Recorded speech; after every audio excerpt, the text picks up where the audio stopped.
So recently, I had an experience while I was at a friend's house alone watching his dog that inspired me to do another Home Alone themed video. I spent so much time reading stories of people's horrific experiences that I forget these things could happen to me too. In a bit of a different fashion, I'll tell that experience I had after the viewer submitted stories at the end of the video. A more positive experience I would also like to talk about is my experience with Scentbird, a fragrance subscription service that allows you to choose new designer fragrances to try out every month at an affordable price. You get to try the first fragrance from Scentbird for only $8, and your next month will be only $16.95. The vials are cheaper than a lot of the rollerballs or travel sizes you'll find elsewhere. Scentbird is a great solution for beginners in fragrance looking to experiment with certain scents.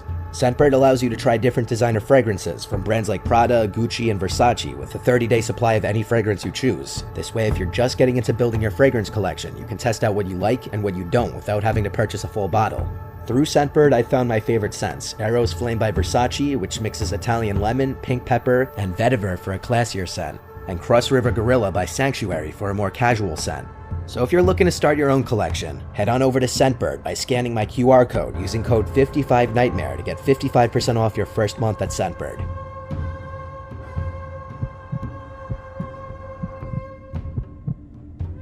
Growing up, I was raised in rural Michigan.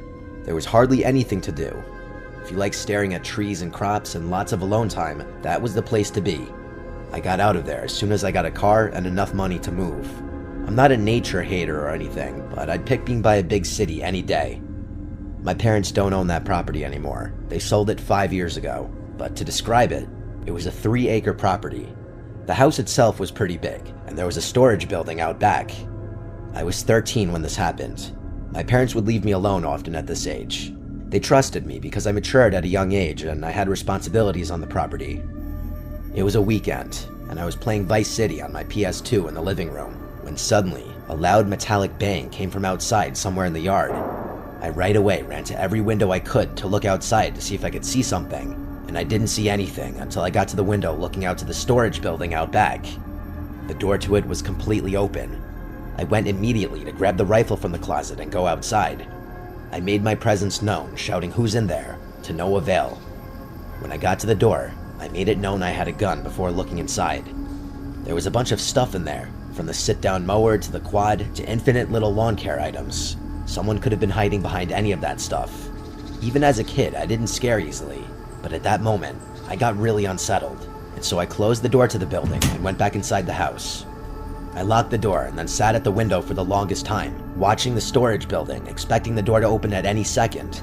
That door was heavy and impossible to just open by itself. It was simply a fact that someone came and opened it. Whether they were still inside of the building, I wasn't sure. I decided to go call my dad and ask his opinion. I went to the kitchen to the landline phone and called my dad's cell phone. He didn't pick up, so I left a voicemail. This was back when you'd still have to leave someone a voicemail because texting wasn't mainstream. After that, I went back to sitting next to the window, but now I put on a TV show in the background to make this less monotonous. I took the phone with me. I was probably about to give up when I heard creaks from upstairs. My heart was now in my throat. I had to ask myself the big question: was I working myself up, or was someone here? I had a serious guard dog mentality. Even if I didn't love that place, I saw it as mine, my family's. I had to protect it. But I was in over my head. I grabbed the rifle again and walked upstairs. I didn't say anything. Calling out would only make a potential intruder know that I heard them. I made it to the top of the stairs, and I turned on the light for the upstairs hallway. There were 5 doors to open, all of them closed. 4 led to bedrooms, 1 led to the bathroom. Each door had a decently large crack underneath that would allow you to see under. The creak in the ceiling I heard moments earlier came from the side of the house my parents' bedroom was on, so I got down on my knees and looked under the crack of the door, and I saw 2 bare feet facing the other side of the door. I felt my stomach twist into a knot. The reality of the situation just became so much more real, and I realized I wasn't ready to threaten or, God forbid, shoot someone. I got up and quickly went downstairs, and I hid in the bathroom to call my dad. He still didn't pick up. I left another voicemail, and then I called again and again. He never picked up. He must have had his phone set down somewhere. I finally called 911, as I should have done right away, and I whispered into the phone the whole time, detailing exactly what was taking place. I was told to sit tight in the bathroom and not say a word. I heard footsteps coming down the stairs, and then they approached the bathroom door as if whoever it was somehow knew I went straight to the bathroom. The footsteps stopped outside the door, and there was a brief pause before a deep voice said, "What's up, kid?" I still remember the voice and those words so vividly. If I heard that voice today, I'd still recognize it immediately. I almost wanted to cry, that's how scared I was. I disobeyed what the operator told me, and I spoke. I said loud and clear, "I'm on the phone with the cops right now, and I have a gun." I put the operator on speaker as she was asking me if everything's okay. The man attempted to open the door, and when he realized it was locked, I heard him walk away. I heard the footsteps fade to silence, and then the sound of a door slamming. It was the sound of the back door. I'm sure I breathed a sigh of relief, and from there on, I waited for the police to arrive. When they did, I felt like £1,000,000 just lifted off my shoulders. After a thorough inspection of the house inside and out, confirming that the man was gone, they asked if there was anywhere else I could stay that night, and I said yes, my uncle's house.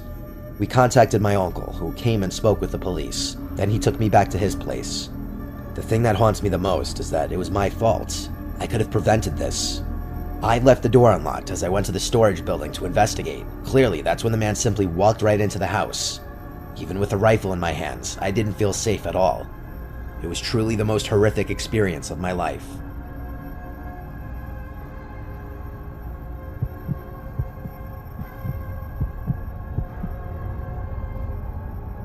I was 18 when my parents went away on a week-long anniversary trip.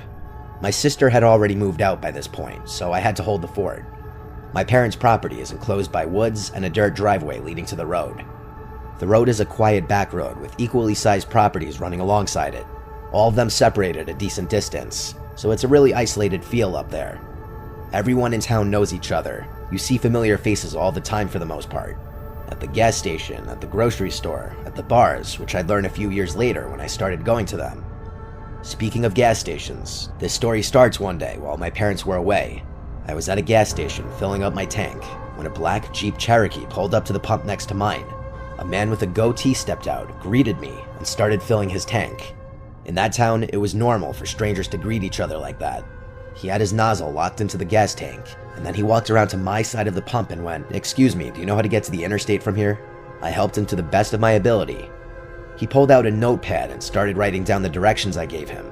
Very odd how he wouldn't just do that on his cell phone like anyone else would.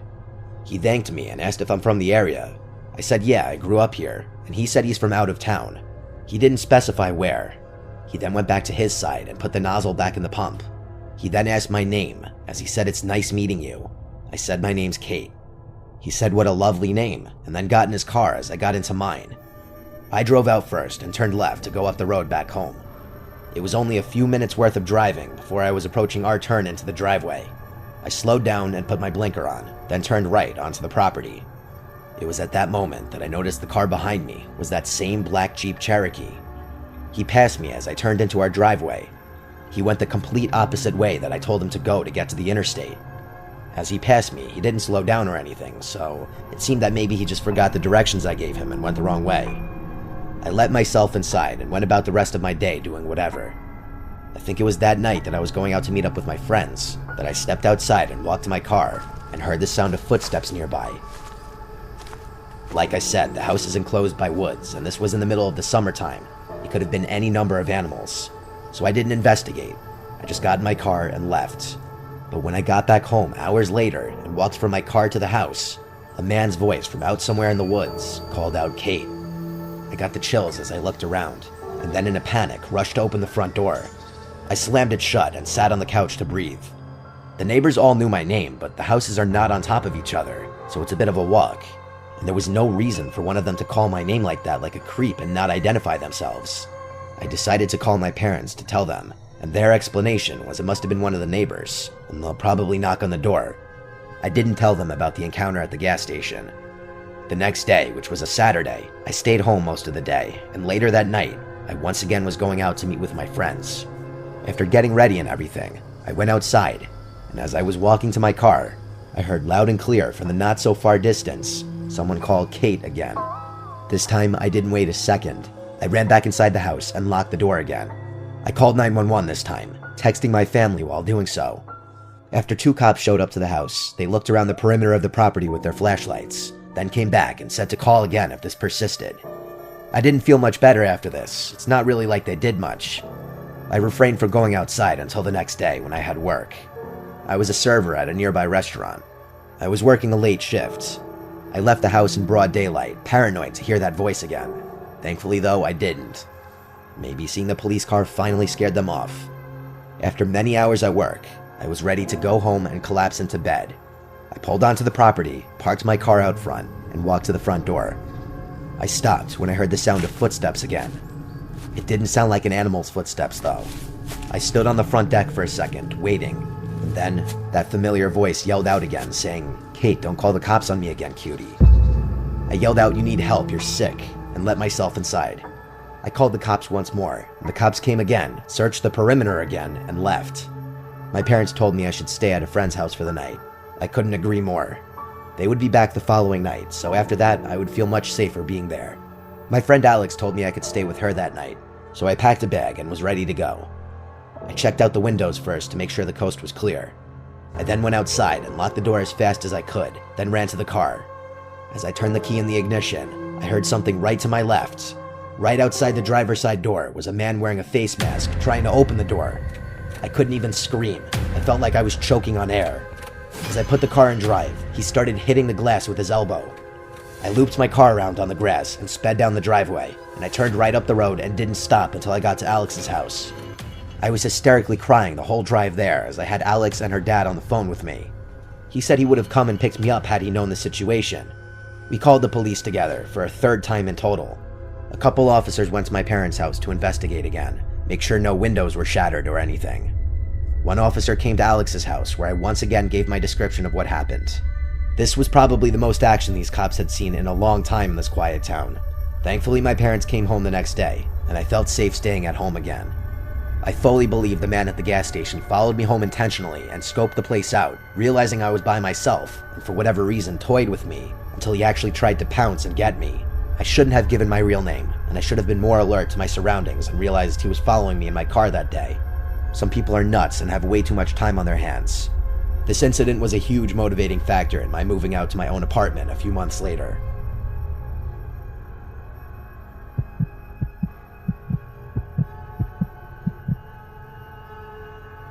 I was home alone one night for a reason I don't remember. All I remember is my entire family was gone. I was 15 or 16 years old. I was a big gamer at the time. I was obsessed with StarCraft, and admittedly, I'd sometimes spend a weekend night or two playing StarCraft or some other PC game. This was right before COVID lockdown started. I was playing StarCraft on my computer in my bedroom on the first floor. That's when the doorbell rang, twice. I hurried to the door, not wanting to be away from the game for too long in fear of losing. I got to the front door and said, "Who is it?" as I always would if I was alone. A soft and weak voice on the other side said something that I couldn't hear. It sounded like a woman. I opened the door, with the storm door still separating me and this older woman standing on the other side, with a big smile on her face. She had her hands behind her back. I said through the door, "Can I help you?" She said she needed to use a phone, and asked if she could come inside. Ever since I was a little kid, I was always taught not to let a stranger into the house, ever. That included women. I felt so awkward though, I didn't know how to turn her away. I redirected her to the library a few blocks down, because they'd surely have a phone. Deep down, I knew the library was closed at this point, but I was just trying to get the stranger who was trying to get into my house to leave. She was still smiling, but what she said next did not match her smile. She said, "That's very rude to turn away an old lady asking for help." I replied the only way I could think to, and that was that my parents don't allow strangers into the house. It's a house rule. I slowly started closing the door as I was saying sorry, and she just stood there, not moving, but still smiling at me. And though her smile never changed, it suddenly felt much more menacing. I was walking back to my room when the doorbell rang again. There was no way in hell I was opening the door again. That woman radiated weird vibes from the start. Maybe something was wrong with her, maybe she wasn't all there. These were things I had no way of knowing, and maybe that was selfish of me to send her on her way. But I just wasn't opening the door for anyone when I was home alone. I went back to my game. Not too long after I sat back down, I heard something tapping on the window. It was a clinking type sound from something metal. The window was directly in front of my desk. I had the blind pulled down so I couldn't see what was making the noise, but I already had an idea. My room was the only room with a light on in the house. The horrible thought that it was the old woman from just before, and that she walked over to my window, terrified me. I turned off the sound on my computer. At this point, I didn't care about my game anymore. The clinking sound on the window persisted. I basically said "F this," and up and left to a different room in the house. I sat in the darkness of the living room for a bit, when the doorbell rang again. This woman was harassing me now. I tried to convince myself she wasn't a threat, just some crazy old woman who's probably clueless as to where she is. When she rang the doorbell a second and third time, I decided to go open the door and ask her if there's someone I could call for her. But when I opened the door, there was now a man on the other side. He looked to be about 10 years younger than her. He said through the storm door, "Have you seen my mother?" I replied saying yes, she came to my door just before. He then apologized to me and said she has dementia and got out of the house. I suddenly felt bad, but he asked me if he could come in for a minute, and again I felt awkward. Why did he need to come inside? I said the same thing that I told to the woman who he claimed to be his mother. I said we could just talk through this door. I then said that I think she went into my backyard because I heard something at my window. I told him he could go around back and check. He thanked me and walked down the walkway, and I thought he went into the backyard. But when I went to the back and looked out the back window expecting to see him searching around, I saw nobody. Not him or his mom. This was all too weird for me. I went to bed on the earlier side that night, just falling asleep with the TV on in the background, until I heard the clinking sound on the window again. Something metal was tapping on the glass. I remembered the concerned man, and I decided to try and help. I went to the window, lifted the blind up with my hand, and I saw that woman outside my window, with that same creepy smile. She was tapping a kitchen knife on my window. I closed the blind and crawled back into my bed. This didn't feel like it was actually happening. A suspiciously short amount of time later, the doorbell rang like 4 times. The clinking on the window stopped by this point. This was all too suspicious. It felt like some kind of robbery attempt. I ignored the doorbell. I stayed in my bed. I was gonna wait this out. I didn't have a cell phone at this time. I wasn't the most social guy growing up. I also didn't want to call the police for some reason. I waited this all out until it finally stopped. The next morning, I told my dad what happened when I called him. He told me I was smart not to open the door. Everyone agreed that everything about it sounded like an attempted robbery. Is there a chance that maybe that woman really did have dementia and that the man was really her concerned son? Maybe, but it all seemed too coordinated. Why did he want to come into the house too? How did he even know she came to my house specifically? Why didn't he ever go into the backyard to look for her when I gave him permission to do so? Too many unanswered questions that lead me to believe I avoided something terrible happening if I opened that door. So as I mentioned at the start of the video, a week ago as I'm recording this, something happened to me personally that inspired me to revisit this theme. So my friend Cody asked me to watch his dog Theo for the night. Theo's a little Pomsky and he barks a lot. So when he started barking like crazy at something going on outside, I didn't pay any attention to it besides telling him to be quiet a few times. But when he went to the back door and kept barking, I figured he wanted to go outside. So I was going to the back door to open it, but as I got close to the door, I realized someone was trying to open the door from the outside. And then I saw through the screen of the door there was another guy looking right back at me. This was in the backyard, which was already alarming enough, and he wasn't someone I recognized to be a family member of Cody's. So I asked him who he is, and he responded asking me if I'd seen Melissa. Melissa is Cody's younger sister who's in her 20s. Meanwhile, this guy looked like he was in his mid-50s and homeless. So I told him he needs to leave, there's no Melissa who lives here. And he said, "You sure?" So I said, "Yeah, you need to leave, there's cameras all over the property." He left right after that. Getting him to leave was easy, but when Cody asked his sister who that guy could have been, she said she had no idea. The guy looked like he was 55, drunk and filthy. Not exactly someone Cody's 20-something-year-old sister would be associating with. The fact that he went to the back door and tried letting himself in was actually pretty terrifying because you could only imagine what he was trying to do to Melissa, and it's why so many of these stories could be avoided by just keeping your doors locked.